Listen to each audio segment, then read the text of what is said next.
Okay, 888 Chinatown Square and Pure Gold Unitop 888 Premier Mall of Bacolod. Ayan. So ngayon, aalamin ho natin kung sino nga ba ang may-ari ng ng Pure Gold, sino nga ba ang may-ari ng 888 Chinatown Square at saka ng Unitop. Kasi baka ang may-ari ng totoong tatlo na to na nabanggit ko ay isa lang, no? Kasi ba't sila kasama-sama, di ba? Oh, meron silang connection, no? So tingnan natin kung sino may-ari, sinong owner at anong mga businesses nila. Okay, Wikipedia activated. Losyoko. Yun, no? Yan sila mga itsura nila. Okay, akala ko dati baka may-ari ng mga Soto family. Kasi sponsored lang pala sa Itbulaga. Okay, Losyoko. Pictured and his wife Susan control and run Pure Gold Price Club, a chain of hypermarkets and supermarkets they co-founded in 1998. Bago lang, no? Starting with a location in Mandaluyong City, the chain now boasts more than 500 stores across the Philippines. Losyo is chairman and Susan vice chairman of Pure Gold.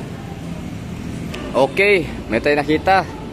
So, di ko alam kung maintindihan ko to, pero nakasulat, William Ong is a businessman and president and CEO of Bacolod Capitol Hill and Development Corporation, which owns 888 Chinatown Square. O yun, siya pala may-ari, no? At tingnan naman natin yung yung Unitop. Yun, no? Mr. Ricardo Lim Brito and Miss Regine Co, the company consultant of Unitop. Okay, so kaya pala. So ibig sabihin ito si Unitop ang may-ari si Regine, no? Na anak ni Losyoko. Ibig sabihin hindi na nakapagtataka. So kaya pala meron silang connection, no? Meron silang tulay. Tapos dikit-dikit silang tatlo. Okay, so ang gagawin natin ngayon ay i-explore natin si 888 Chinatown Square tsaka si Pure Gold and Unitop. Yun. William Ong ang may-ari ng Town Square, 888 Chinatown Square. Si J. Basako, anak ni Pure Gold ang may-ari ng Unitop, and si Pure Gold naman is si Losyoko. Tapos si William Ong, tingnan natin kung taga sa William Ong, baka taga Bacolod siya, no?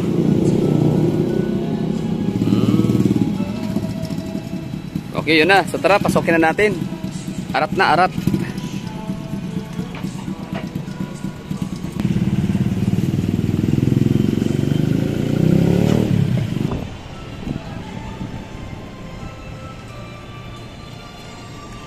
Remember. Okay, so Chinatown as usual. Alam naman natin ang mga binibenta talaga sa mga Chinatown, no? Mga ganyan, no? Mga charger, mga cellphone, accessories, basta made in China, no? Na hindi mo siya ganun kadurable, at least mura lang siya. So kumbaga, ang kasi ng mga Chinese, ang kailang mga katwiran, bakit sila nagtitinda ng mga third class, no? Na mga gamit, for example, iPhone. For example, sapatos, di ba? Yung sapatos kasi na original na sabihin na Adidas. Magkano? 5,000. So ang gawin nila, nagbibenta rin sila ng Adidas na bali yung materyales sa gamit ay hindi maganda, kaya mura lang, no? So ang 5,000 mabibili mo na siya sa 600 to 400 pesos.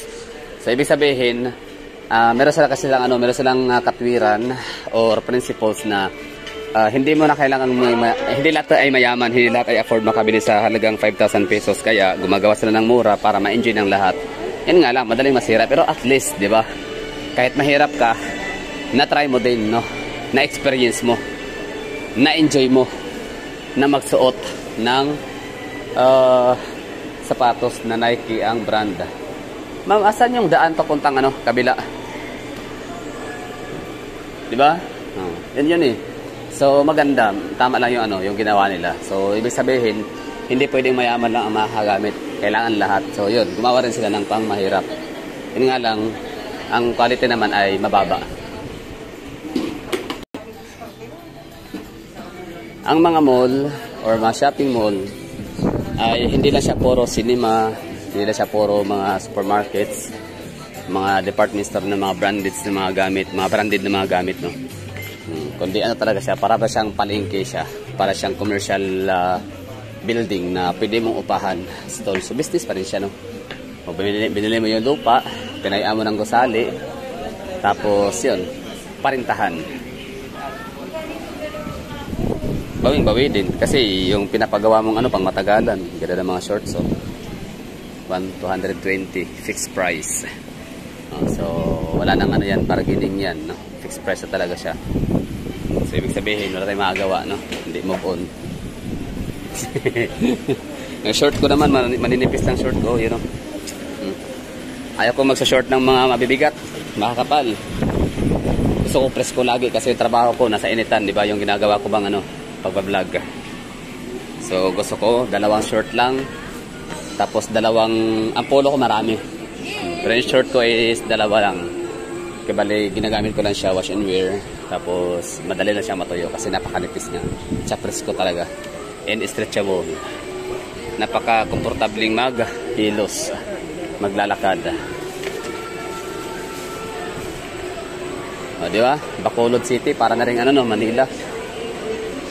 Kung sa Iloilo City ay para siyang ano, Manila na sosyal, malinis, presko ang hangin, hayahay, lahat-lahat ng ano, basta organized na version, no. Yun si Iloilo. So sa Bacolod naman ay para siyang Manila, City of Manila. Hindi kasama ang ano, City of Manila lang siya.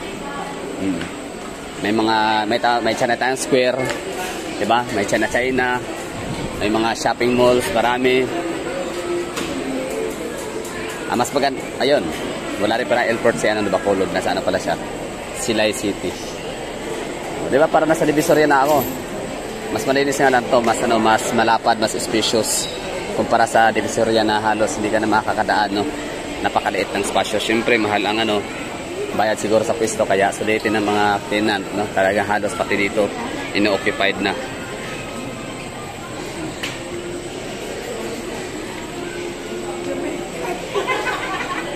Yun, meron silang food court dito, no.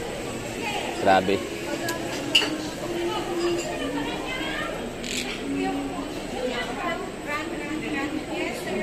Bacolod City.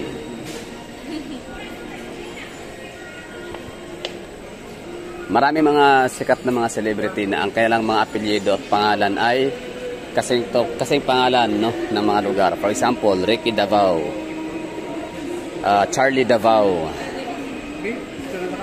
tapos si Nicky Bacolod. Sino pa?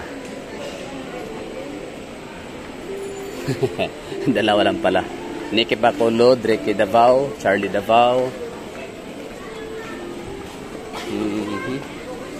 Sino pa bang may mga sikat na mga pangalan sa industriya or ano, mga TV personality na ang kanilang apelyido at pangalan ay kapangalan sa mga syudad. Okay na, so ito na yung ano, 888 Chinatown Square. Teka, may dungawan dito, tingnan natin kung ano meron. Kasama yan sana eh, dapat i-review natin, no. China talaga, pula, no. Pag sinabing pula, China. Pag sinabing China, pula. Parang trademark nila yan na kulay. Yun. O, dyan tayo kanina naglalakad, oh.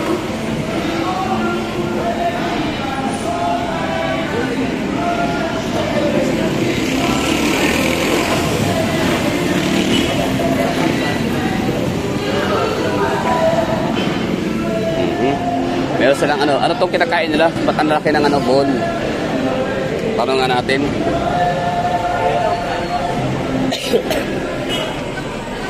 Ayun, tinanong natin, no, kung ano yun. Ba't ang laki? Oo, ang laki ng ano, bowl. Nice. So tara, tignan natin kung ano to. Shabu-shabu. Yun. Bobo lang, no? O, di ba? Yan na sabi ko sa inyo na hindi talaga ako into foods talaga, no? Kaya di ako pwede maging food vlogger. Yan, pili-pili. Tingnan natin sila, ma'am, kung anong ginagawa nilang ano, selection.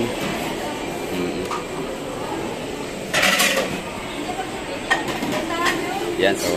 Basta, yun na. Ito na yung shabu-shabu pala itsura, no? Di ba nakapag-try ng shabu-shabu, ha? Paano din naman kasi ang shabu-shabu, more on, may pork yata, di ba?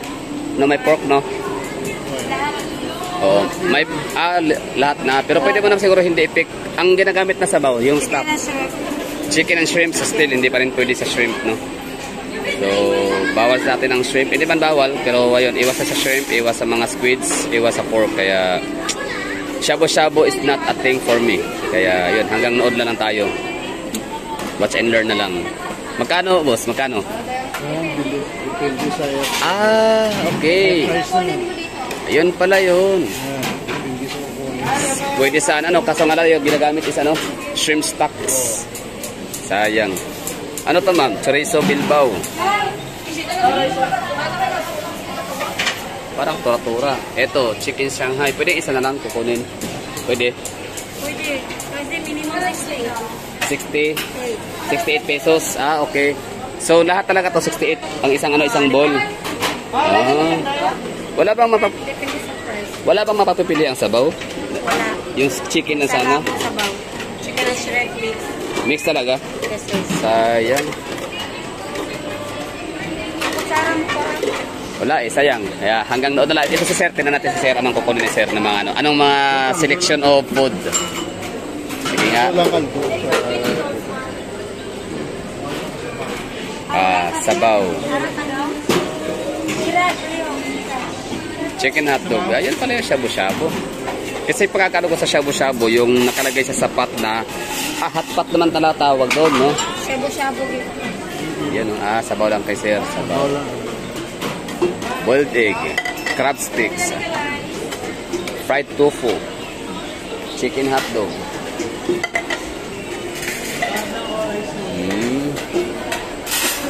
Kaya, lalaki ng ano, pinagkakain nila.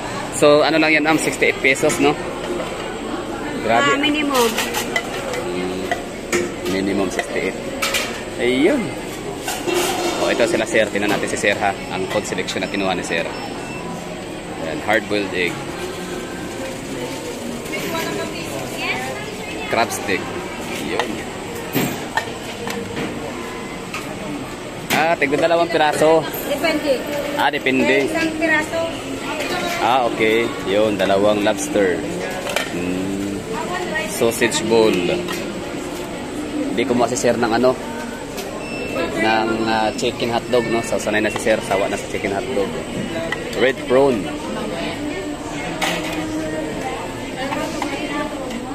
Red prawn talaga siya, ba't parang ano, ang laki. 24 per piece.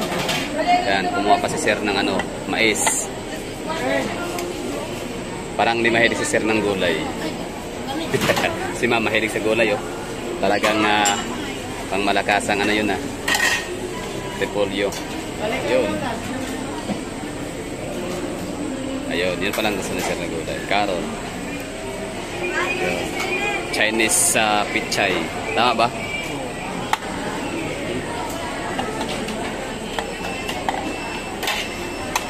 Ito Sir, masarap to Sir. Ayan. Pampabango.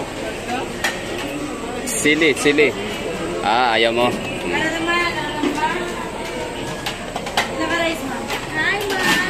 Ang galing.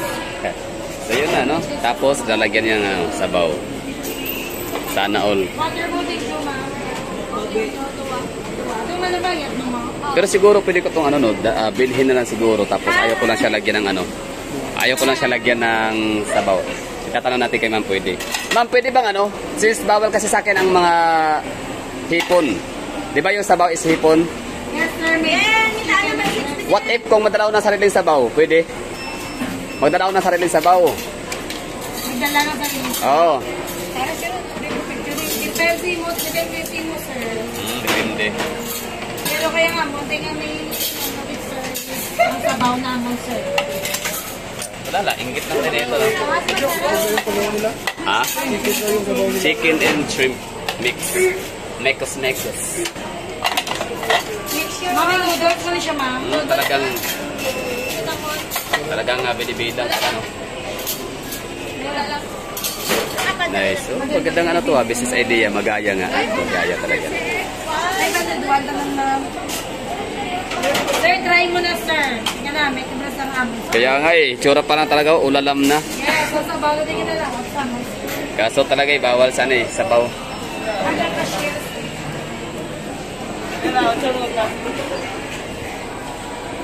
Yun na yun. Yes, sir. Baka lulutuin. Lulutuin pa siya, okay. Akala ko lagyan na ng sabaw tapos kain na diretso. Niluluto pa siya, sir, yung mga gulay. Okay. Sige, thank you. Okay na, finished products. Bye. Sige, thank you. Dito na tayo, proceed sa unahan. Next ay Unitap. Yun pala yun. Kasi pwede magawa ng paraan, di ba? Instead na gagamit ka ng chicken, yung stock na may shrimp stocks, pero tayo gagamit ng beef or ng chicken lang, di ba? Dito tayo sa may Unitap area.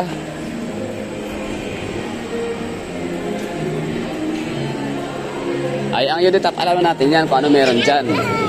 Kaya sa Pure Gold na tayo, Pure Gold. Okay.